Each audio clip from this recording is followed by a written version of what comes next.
February the 20th, 2013. Guys, this is kind of an urgent update. If you know people in this area and they're not watching, try to get in touch with them because it's very important. Pass this video along if you can. I don't care where you put it, it doesn't matter. But what you can see in this area, they're trying to bring these rows together as berms or dams to try to contain the leak here. Up this road is where they put the big rig that we've seen starting to try to drill some wells to let some pressure off. Here you see the busted pipeline that is floating. And if you look back on the video before this on the salt dome update, it's got links, and I'll put that link here too, to what chemicals go through these. And some of these pipelines go all the way up to Indiana for natural gas. You got some that cross in this area. But and you can see that all of this was dry land. Look back on the video before this again. Look at the images there. But anyway, the important thing is this. What they found out today. Now, the experts are saying that more than 50 million cubic feet of gas are below the surface near the giant sinkhole. It says it covers over 2 square miles. That would go all the way under Corn Bayou, depending on which way it went, guys. And it says enough to do very serious damage. This came in at 5:30 this afternoon. It's February 20th. Now, it says Gary Hecox, a geologist with CBNI, says the gas currently covers over 2 square miles. The extent is not well defined. The gas across here is between 2 and 10 feet thick, around 50 to 60 psi in pressure.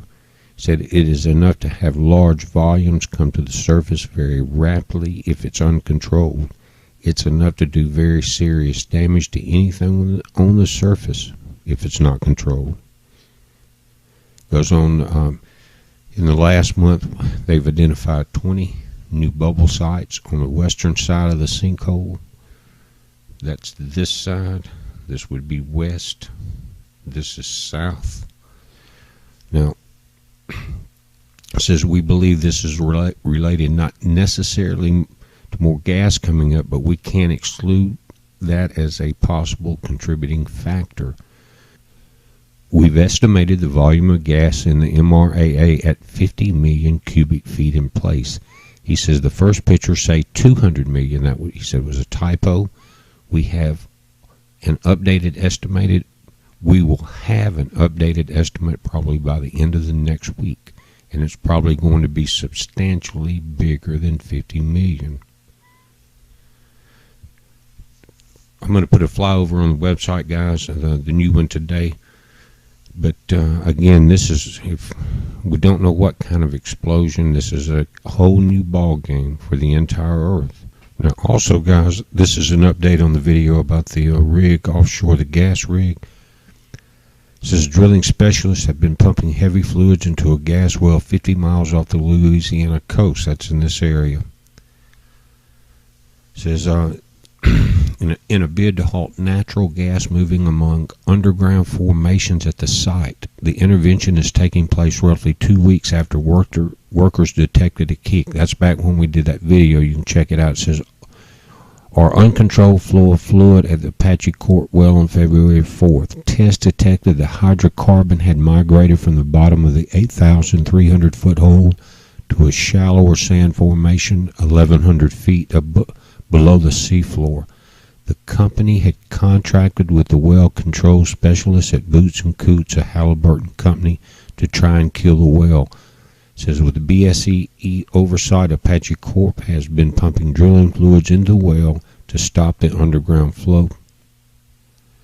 Now, it says U.S. regulators have come in today yesterday on the 19th to order the company to prepare to drill a relief well to control the flow if necessary.